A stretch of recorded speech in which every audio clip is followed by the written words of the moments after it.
over the last 18 months, we've been really seeing phenomenal growth out of the FAST space, the free ad-supported linear. I look at this as really what's going to eat cable. You know, if you look at the number of device shipments globally, there's more than 260 million smart TVs shipped annually. You know, just even a few years ago, smart TVs were not very smart. You needed to plug a Roku in or an Apple TV, and it was underpowered, underwhelming user experience.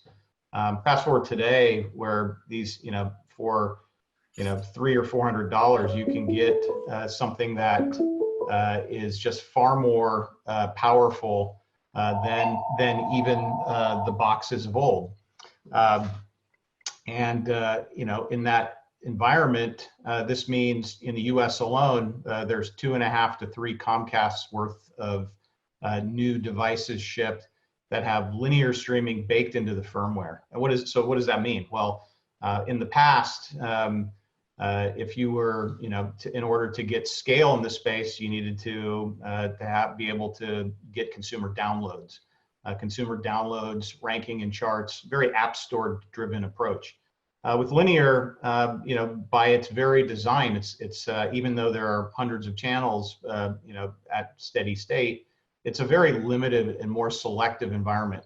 And it's designed really for users who don't want to think about finding an app, downloading an app, launching an app. They just want to, you know, think about it as, you know, weeknight viewing.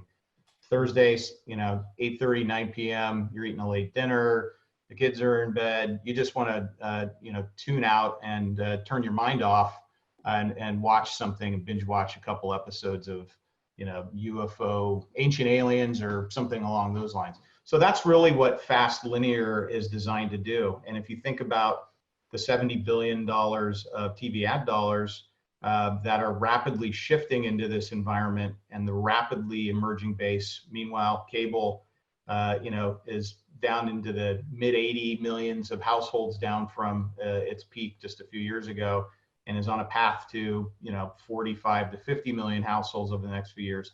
This is really going to take up the slack. So, you know, we look at this as a, you know, 20 to 30 billion dollar opportunity.